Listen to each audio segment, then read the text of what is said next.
Assalamu alaikum all. On today's video, I'm talking about lessons from the Millionaire study that we can use as Muslims. Now, Dave Ramsey did this study of 10,000 millionaires. It's fantastic.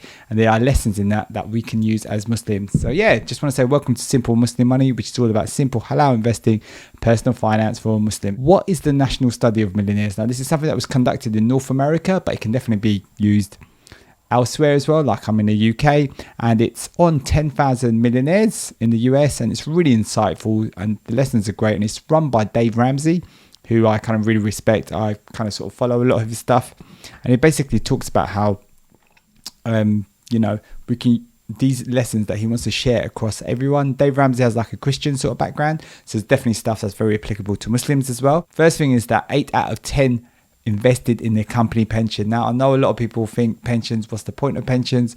What are they? And, is it going to do any good for me? But they are fantastic. And as you can see, a lot of these millionaires invested in their company pension. And, it's something that I'm doing because you get an employer match and also it can grow in the long term. So the sooner you start, the better.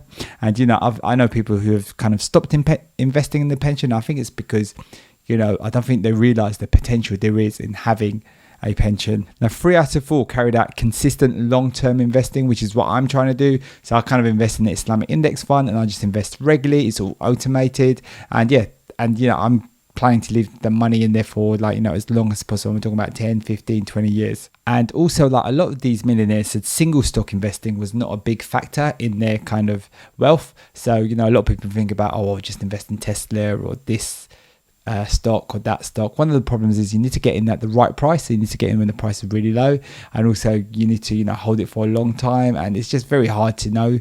It's almost impossible. There's so many variables, so many things that can impact it. And the other thing was, in the study, it showed that someone selling a startup or business or just getting a whole bunch of money was just an exception. Most millionaires do not make their money like that, so that's something definitely worth knowing. And most of the media talks about these really cool stories of people just making loads of money, but that is not the case. Another really interesting thing was that they spend less than $200 at restaurants a month. So this is crazy. That's probably how much I spend a month in restaurants. And it shows these millionaires are very careful with the money.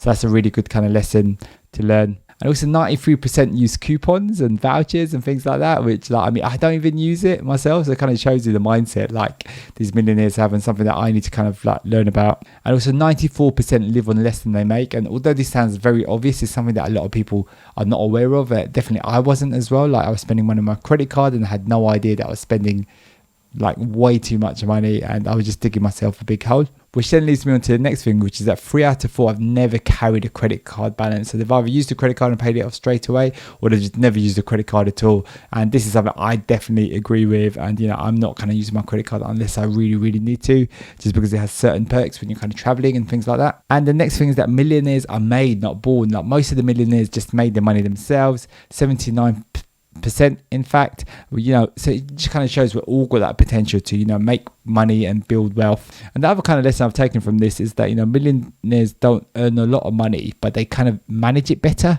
So most of these millionaires, they kind of worked hard. They didn't have particularly big salaries. I don't think a lot of them had more than 100k per year, but they just kind of managed their money better. And this is something I'm realizing and something that I'm trying to do as well, as manage my money better, invest it better, and just not kind of waste money on different things. The next thing was the top jobs are engineer, accountant, teacher, management, or attorney or lawyer, as we use around the world. So these are sort of regular-ish jobs, because it just shows you that, people doing these jobs were able to become millionaires, which is fantastic.